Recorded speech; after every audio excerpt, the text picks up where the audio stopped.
This is Mamul Alam. The time he gave this interview to NBC, Mamul was 25 years old. Mamul is one of the few United States American so-called foreign terrorist fighters. He's a person who actually successfully left the United States to travel to Syria to join a terrorist organization, what we here in the West usually call ISIS, ISIL, Daesh, so-called Islamic State. He made it there, joined the organization, received training, and wanted to come back. In October 2014, he contacted the FBI, wrote an email, said, "I want to come back. I need your help." While the FBI was still thinking about what to do with Mamul, he eventually made it back on his own a couple of days later. Now, I don't have his story in here today because he actually made it back. Very few, very few individuals make it back after having successfully traveled to Syria and Iraq and having joined ISIL. Of course, he was immediately arrested, put to trial. He will eventually face about 25 years in prison. What makes his story so interesting today is that Mamul had a very bright future ahead of him. Between January and May 2013, he was actually studying at Columbia University's School of General Studies, making him arguably the first and so far only known Ivy League student who ever joined ISIL. Now, the Washington Post reported that Mamul wrote an essay, a student essay, praising Franklin D. Roosevelt and Winston Churchill for fighting against the forces of evil under Adolf Hitler. And in that essay, Mamul wrote, quote, "I believe I have greatness in me.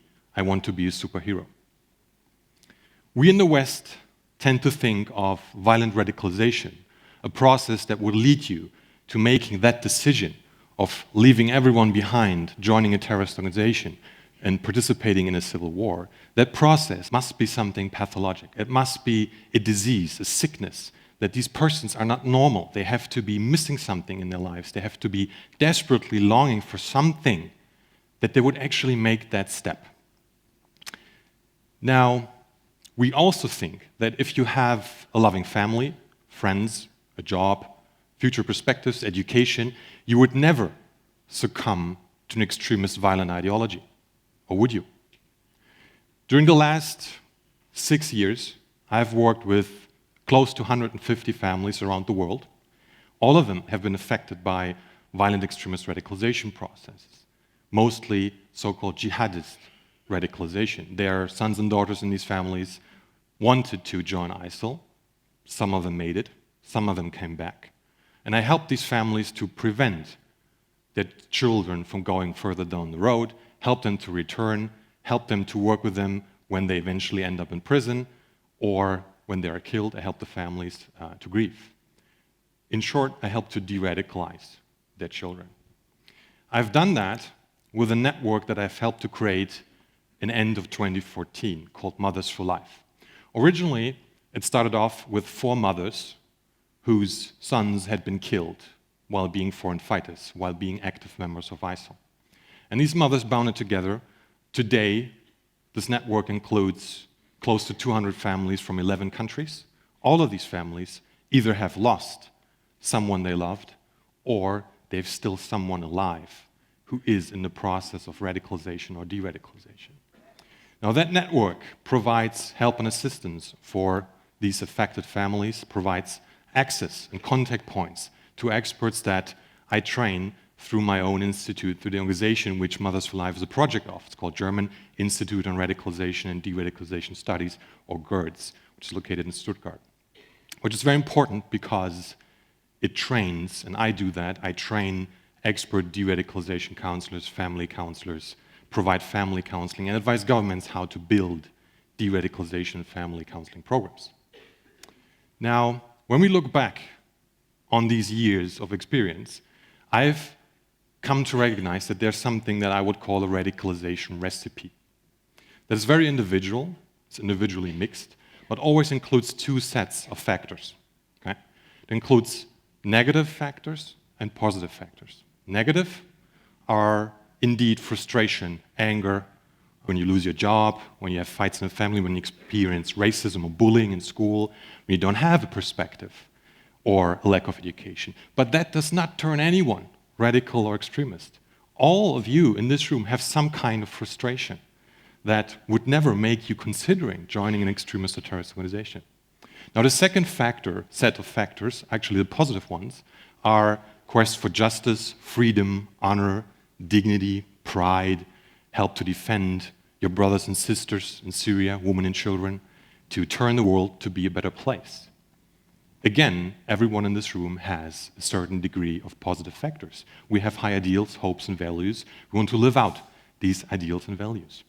Now, these two sets of factors, they are blinded together by a radical ideology. Every ideology provides you with three things. Provides you with a problem definition. It tells you what is wrong in the world and what is wrong in your life and why that is.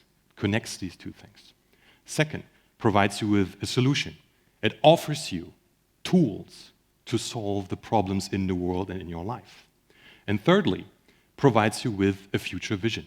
It gives you a specific goal to strive for. It explains to you why it is worthy to strive and fight and eventually die for a certain idea. Now, a group like ISIL, which is a jihadist terrorist organization, they have a very easy core narrative and ideology. Like any other jihadist organization, they think and claim that Islam is globally under attack by the forces of evil and disbelief. Second, they say there's only one solution to that problem, which is making a stand, fighting back, performing the violent jihad as an individual duty for every true Muslim. And thirdly, they say every jihadist organization does that. The only true future, the vision, what we are striving for as true Muslims, is to establish and defend the caliphate, the almost mythical, perfect home state for every true Muslim, to protect Muslims, to be a new rallying point for them. And ISIL claims that they have done that. They have succeeded in establishing the caliphate.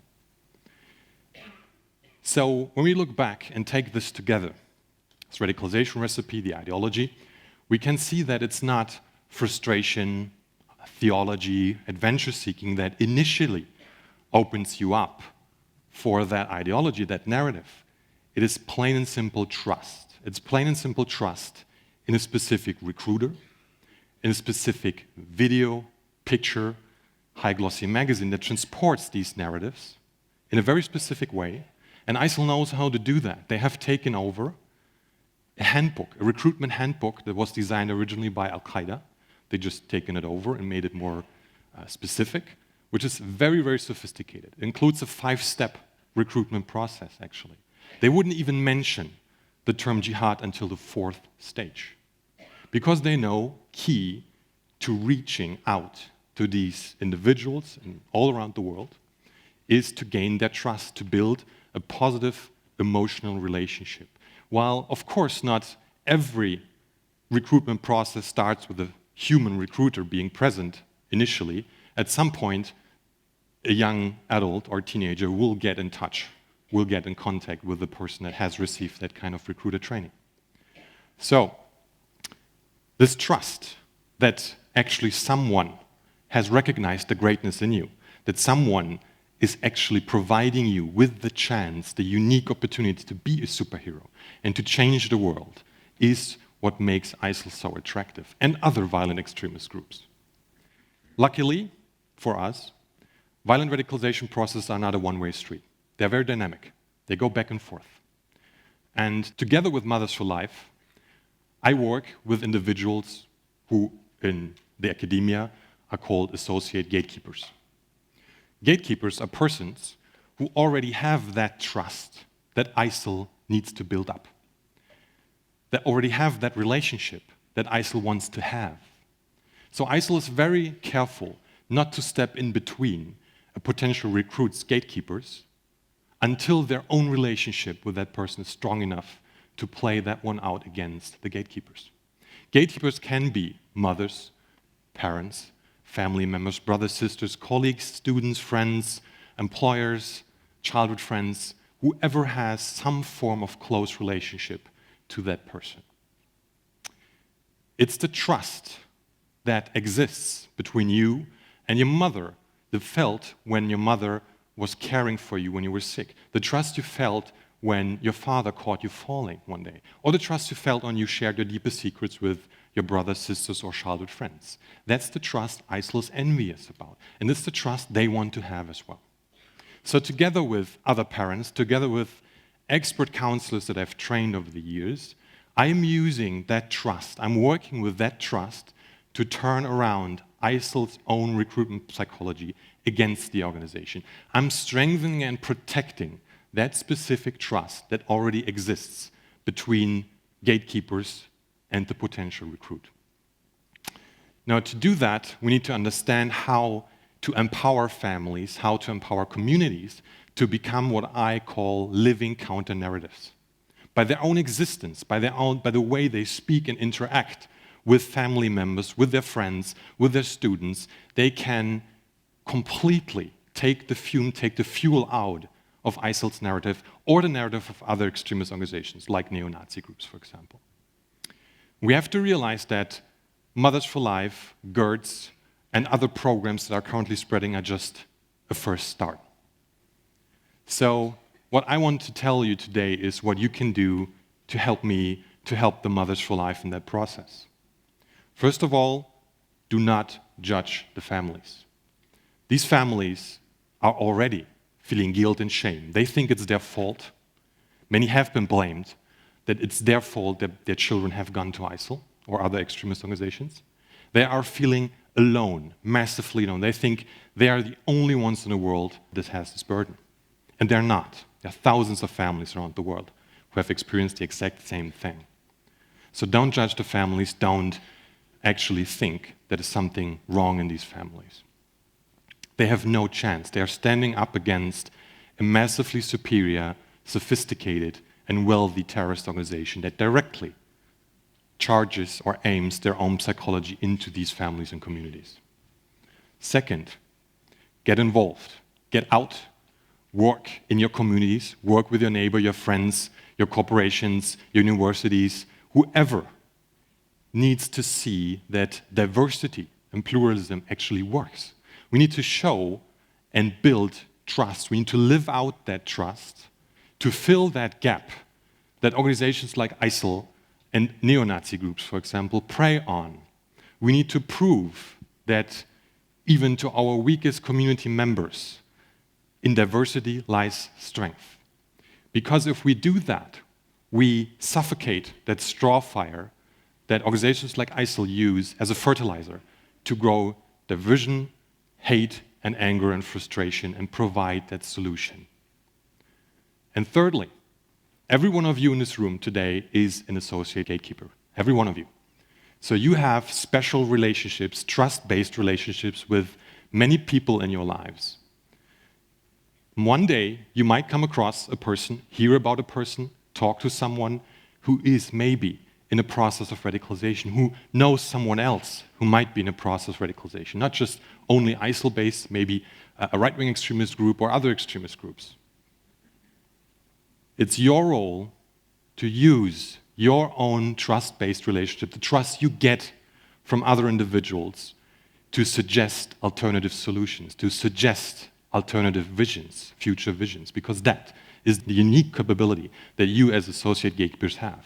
You can tell these people that they're not alone, that there are networks like Mothers for Life out there that provide expertise, knowledge, understanding, and tools to diffuse that radicalization process. So what you can do is spread the word, follow our work, and connect us to those individuals who need that specific expertise and expert advisement, and eventually to de-radicalize their beloved ones. So, in a sense, it is up to you to shut the gate to extremists and terrorists in our own communities. Thank you.